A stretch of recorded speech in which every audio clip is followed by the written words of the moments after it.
Welcome to Mainland, your local regional television station. I'm Graham O'Brien, and some of the stories coming up in today's news. Future Trans-Pacific Partnership Agreement protests could take a change of tone. New arrivals settle in. Businessman seeks to support fundraiser, and more. A crowd of around 150 people turned out for the Nelson leg of the nationwide anti-TPP protest on the weekend. It was stated at the protest that this was the last peaceful protest action that will occur. This could mean that other avenues of protesting will likely take place to bring attention to the inadequacies of the TPP agreement. This planned action is to carry on in the footsteps of the nuclear-free protests that the TPP protesters have followed to date. A resolution has been adopted by 12 city councils covering 60% of New Zealand's population, calling for 12 conditions to be met in a similar move as the nuclear-free movement. On Saturday, 5 demands were read out around the country that the government must meet to provide transparency to the process being followed so far. As with the nuclear-free movement, those present were encouraged to take a direct stance in future actions such as blocking roads and ports to show a willingness to risk their freedom for democracy should the government continue to ignore their concerns. 3 cotton-top tamarin monkeys are busy settling in at the Natureland Micro Zoo just in time for the summer holidays. The father and 2 sons, Mario, Lucas and Charlie, arrived just over a week ago and have been given a home next to the young family of pygmy marmoset monkeys. Chrissy Small caught up with busy keeper Jenny Pettigrew to find out about the 3 new arrivals. Jenny, a new exhibit at the zoo. It's really exciting. You've got 3 of them that have arrived, obviously all related. Yep. Tell us a bit about these new additions to this particular enclosure. Cool. Well, we've just gotten 3 cotton-top tamarins, which are one of the smaller species of monkey. They're a bit bigger though than our other tiny monkeys, the marmosets, but they're still pretty small for monkeys. We have 3 boys. It's actually father and 2 sons. So we have Mario, Lucas and Charlie. So yeah, they're doing really well. So yeah, hopefully they'll come and say hello in a minute. Now, the father and 2 sons, where's the mother? So Hamilton Zoo, these guys came from Hamilton Zoo, and Mario and his partner had actually bred a lot over the years. He's about 11, so they've had quite a few offspring. So they're kind of a bit overrepresented now in the region. So their decision was made to sort of split them up so other breeding pairs in the region could do some work. So yeah, so we were very lucky that they wanted to split the boys from the girls, so they've kept the girls, so mum and daughters, and we've got the boys. Okay. So. Are there any other cotton-top tamarins in New Zealand other than from this breeding pair? Yeah. There's quite a few. Most zoos have some, I think. So like Auckland and Wellington definitely do. So yeah, so as well as Hamilton. Right. So it's good because you don't have to inbreed them now. No. There's a big arrangement between all the zoos in Australasia, and even there's conversations with other holders throughout the world as well. And so they're all part of what's called a stud book, where someone knows who's who and who's where. And so who should be breeding with who, just to keep all the genetics moving around and fresh. Right, now they seem to have adopted the monkeys next door. Yeah, it looks like they get on really, really well, which is fantastic. Good, considering they have to be neighbours now for a while. So yeah, we haven't seen any problems. In fact, they've pretty much just shown real interest in each other, and you hear them sort of chattering. Not sure if they understand what anyone's saying, but yeah, they get on really well. They've got a real mullet, haven't they? They do. That'd be kind of Trump monkeys. Yeah, exactly. Like that's where the name obviously comes from, cotton top, because it looks like cotton on their head. But yeah, they've got a good mullet going on. Do they have a language? Do they talk? They do. They can make up to, I think it's 38 different sounds. So they can have complete conversations with each other, and as well as have different voices for different warnings or what have you. Like that. Yeah, and so they seem to have settled in really well. They have, yeah. They're doing quite well. It looks like they're moving inside and outside, which is good.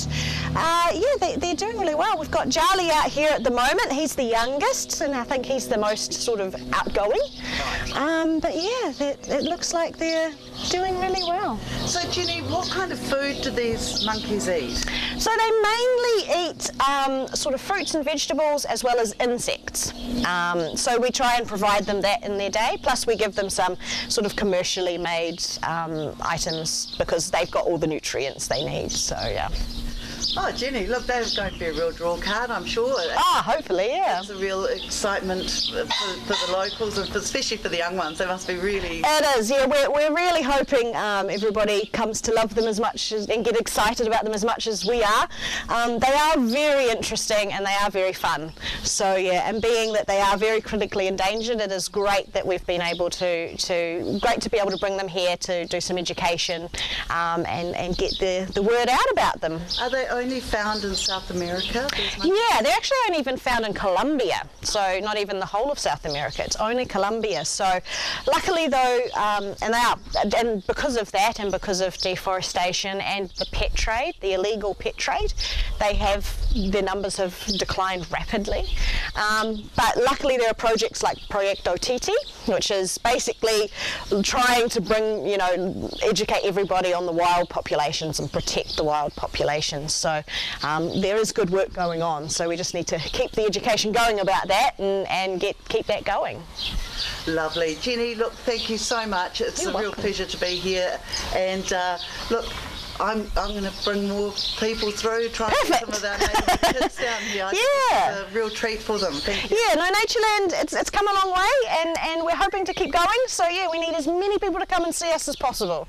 Now, you guys have annual passes, I believe? We do. So you can come all year. For the cheapest one we have is $30. So, and that's for a child. So yeah, come along, and it's so worth it.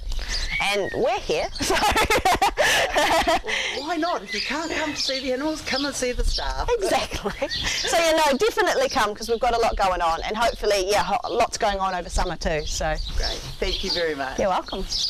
Just when we had put the winter woolies away, the latest cold snap will have people looking at their non-compliant wood burner with distress. Councillor Brian McGurk, Chair of the Planning and Regulatory Committee, who has been dealing with the issue of plan changes around wood burners, talks with us about where we are at now and what has been done on this hot issue. Councillor Brian McGurk, thanks very much for coming in and joining us today. I know you're real busy today. No worries.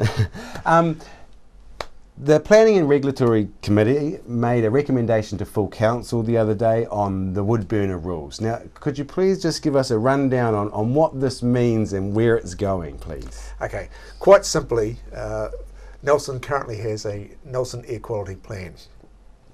A part of the plan, that plan relates to wood burners. What we've done is that we've recommended that we look at the changing some rules around the use of wood burners within that plan. So the recommendation is that an independent technical hearing panel of 3 commissioners, there'll be a RMA lawyer, a lawyer specialising in the Resource Management Act, a air quality scientist and a planner will form the hearing panel to hear the evidence to justify any plan change to the air plan. Okay, and is this to the wood? Well, to change the wood burner rules within the air plan. And you're only looking at changing a small part of those overall rules, as I understand. Yeah, we're working with the current rules as they currently are. Some of your viewers may be aware that there's a current review of the Nelson Plan. That's a big piece of work, of which the air plan is a section of that, yep. And wood burners is a subset of that. Yep. So what will happen is that the work that's been done in terms of the air quality, looking at the air quality over this past winter and part of the winter before, has given us a reasonably good data set that we can actually evidence to look at any changes if they can be sustained across any of the basically the 4 air sheds. Yep. And this is a normal process to go through to have this expert panel? I mean, usually we have experts give advice to council and then council vote on it, but this is sort of something different. No, it's sometimes you will have elected representatives, councillors who are qualified as hearing commissioners, such as myself, would sit on a hearing panel. Sometimes you might have a mix, and more often than not, where you're dealing with particularly technical pieces of evidence, particularly technical issues, you would have experts to hear that evidence and make a determination. And it also gives some assurance that it is entirely independent. They are dealing with the evidence, they're dealing with the facts. So they'll produce a report and that'll go to a full council, and then council. No, what we've done with this one is what we've done with this one is the recommendation that's going to council is that the hearing panel will make. We've delegated the authority to for the hearing panel to make the decision. So it doesn't need to go to the council. And is that a normal course of? Yeah. Is that quite normal? Has it been used? Could you give us an example of where that's been used before? Trying to think what one. I think one of the inner city noise ones was a case like that. Yeah. But basically what it is that people need to speed up the process, and that's what we're looking at. To go back to a panel, we can get this, the decision can be done within 20 days rather than 40 days. Yeah, yeah. So it means that people have got a decision before next winter. Sure. So basically that's what it does. Is the purpose of that is not so much don't trust the politicians, but it does actually shorten the time frame in which we the community get a decision. If we weren't looking at shortening the time frame, would we need the expert panel? Yes, you would. Okay. Yeah, you would. I'm not an air quality scientist, I'm a lay person, and you really need someone who actually understands the evidence, can interpret it, ask the appropriate questions, test the evidence being put forward. And will this evidence be broken down so that we can understand? Like when we get a decision, can we then have it down, dumbed down enough so that the layperson can understand it, and then we can accept that decision because we can understand the basis that it's made on? Hard to say. I suppose if you want to confuse an issue, you always get two experts. But the purpose is it's evidence is there. It needs to be interpreted. You've got to remember the two other people who are on the panel. One's a planner, the other one's a lawyer. So they're not air quality scientists. So. Sure. And it's a decision that people need to be able to understand. Yeah. And will these people be brought be from Nelson, or will they be brought in? We haven't actually formed the composition of the panel yet. We're looking at it. We're looking at a couple of recommendations from staff for that, and that the decision will rest with myself, the Deputy Chair of the Planning and Regulatory Committee, and the Mayor. Excellent. Councillor McGirt, thanks very much for sort of making that a bit more understandable. Thanks very much. Good, thanks. Cheers. The Nelson Marlborough Rescue Helicopter responded to 3 incidents across the region on Sunday. The first call out was to the Weld Pass on State Highway 1 south of Blenheim after a collision between a truck and a car. A 37-year-old Woodburn man suffered pelvic, arm and chest injuries in the crash. He was assessed and stabilised before being flown to Nelson Hospital in a serious condition. Immediately upon leaving Nelson Hospital, the crew responded to the Maitai Valley area, where a mountain biker was reported to have fallen and suffered significant injuries. The helicopter assisted in trying to find the injured woman until she was located and transported to Nelson Hospital by St John's ground crews. Immediately following that call, the rescue helicopter attended to a mountain biker in the hills behind Kaiteritiri, who was reported to have fallen and suffered injuries. Colleagues of the injured rider activated a personal locator beacon. Given the remote location and lack of a landing site, the onboard paramedic was lowered into the scene by Longline, where he was able to assess and treat the injured rider. The 50-year-old Christchurch man had suffered head, face, neck and shoulder injuries in the crash, and once stabilised he was airlifted out of the scene by Longline and transported to Nelson Hospital for further care. A local businessman is helping Nelson Women and Children's Refuge to gear up for a glamour-filled dinner and auction evening that promises a great night out and a good cause. The evening is the brainchild of local man John Boudier of Yacht Services New Zealand, who has been a long-time supporter of the refuge. I spoke with John in our studio to talk about the event and why he became involved. John, thanks for coming in today. You're from Yacht Services New Zealand and you're organising a dinner and auction to help the Women's Refuge. So could you tell us a little bit about that, please? Okay, I'd be glad to. Thank you. We're organising a dinner and auction for the Nelson's Women and Children Refuge Centre, and we're going to have it on 25th November. We're going to have a number of people coming to the refuge, or coming to the dinner to help us out with this. We've got the mayor, Rachel Reese, is coming, the Nelson Police Department, Ang Jury she's the CEO of Women's Refuges New Zealand-wide, and we've got Katie O'Donnell from the local Women's Refuge coming, and we've also got an actress from Hollywood, Nancy Sullivan, who has changed her schedule quite a bit, modified it so that she can come down here and take part in this. Oh, that's fantastic. And she's doing it at no cost. Oh, nice. She's just coming down here. I've talked to her about the dinner that we're putting on, and she was very happy to participate and very glad that she could come. Nice. And you got a number of things up for auction, I believe. Yes, we do. Some local businesses have been very supportive with this, and they put up items, bed and breakfast in up near the Abel Tasman. Wilson's has put up family days on their boats out there.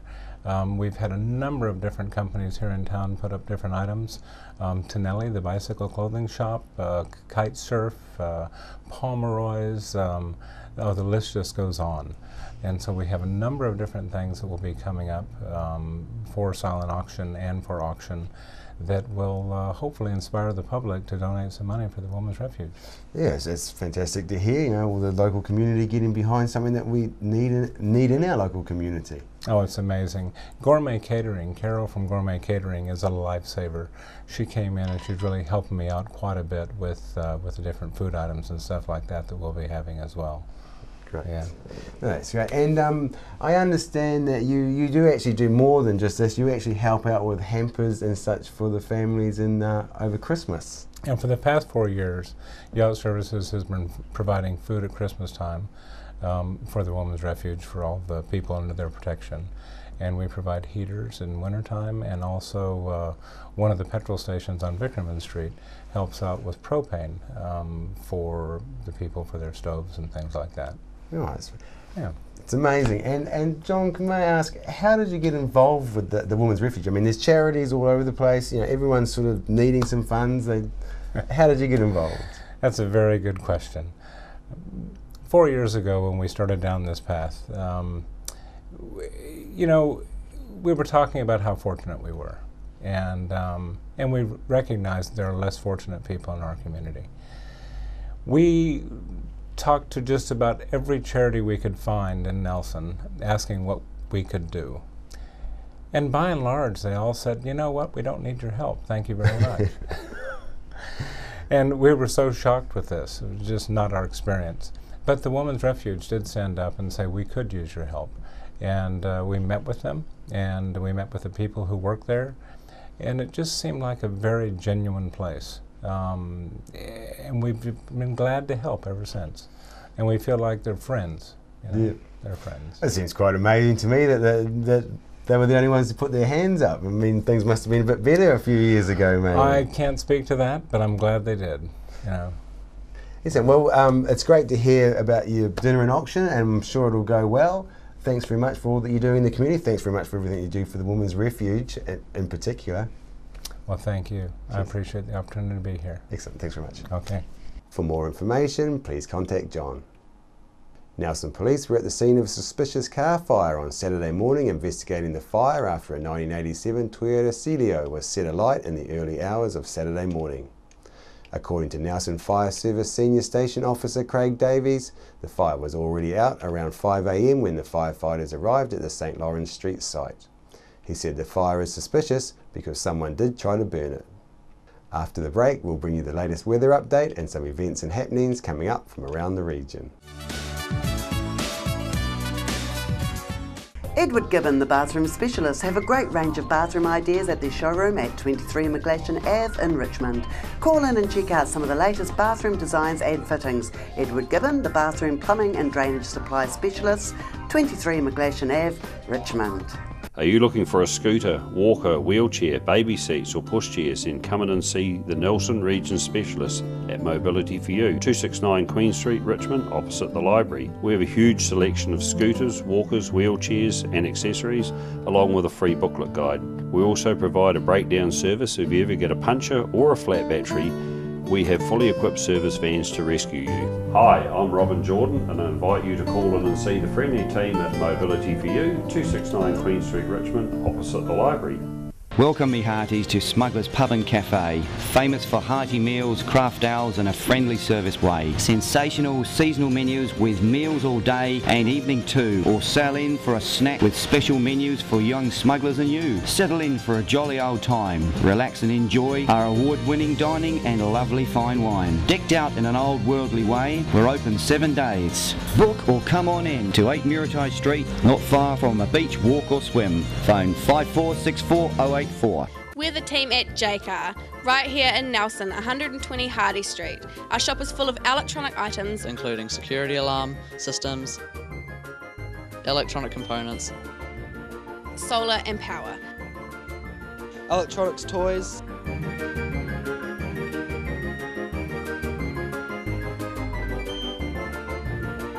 sound systems, cables and much, much more. JCar. 120 Hardy Street, Nelson.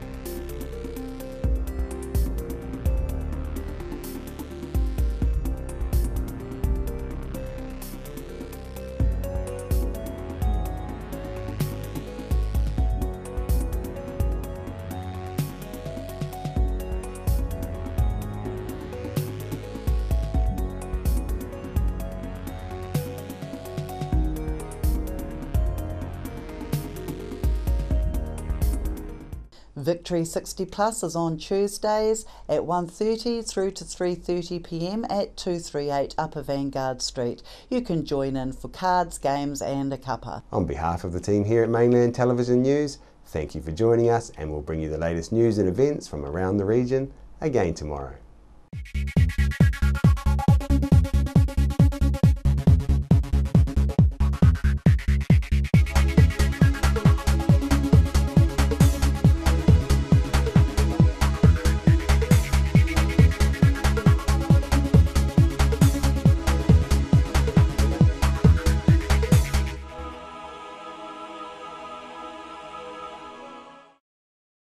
Supporting local content so you can see more of New Zealand on air.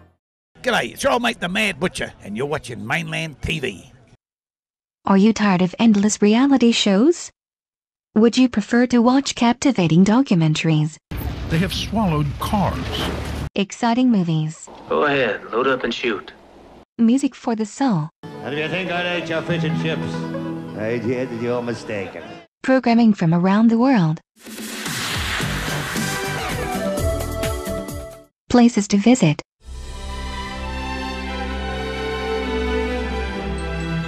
Local news and views. I'm Graham O'Brien, and today's bulletin. Do you want to change the flag? No, I don't want to change the flag. Stay tuned to Mainland TV, your local station. World War I was a defining period in our history, impacting greatly on the lives of people from the Nelson province. Memories of the First World War is an exhibition which will be displayed in a number of regional venues and is currently on at the Nelson Provincial Museum. Nelson Tire Center. Great prices, great service. Buy your own Bryford trailer. All types, all sizes. See Colin Douglas for your tires and batteries. Edward Gibbon, the bathroom specialist, have a great range of bathroom ideas at their showroom at 23 McGlashan Ave in Richmond. Call in and check out some of the latest bathroom designs and fittings. Edward Gibbon, the bathroom plumbing and drainage supply specialist, 23 McGlashan Ave, Richmond. We're the team at JCar, right here in Nelson, 120 Hardy Street. Our shop is full of electronic items, including security alarm systems, electronic components, solar and power, electronics toys,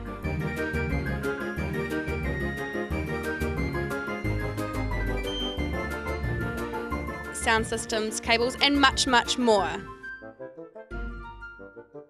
JCar. 120 Hardy Street, Nelson.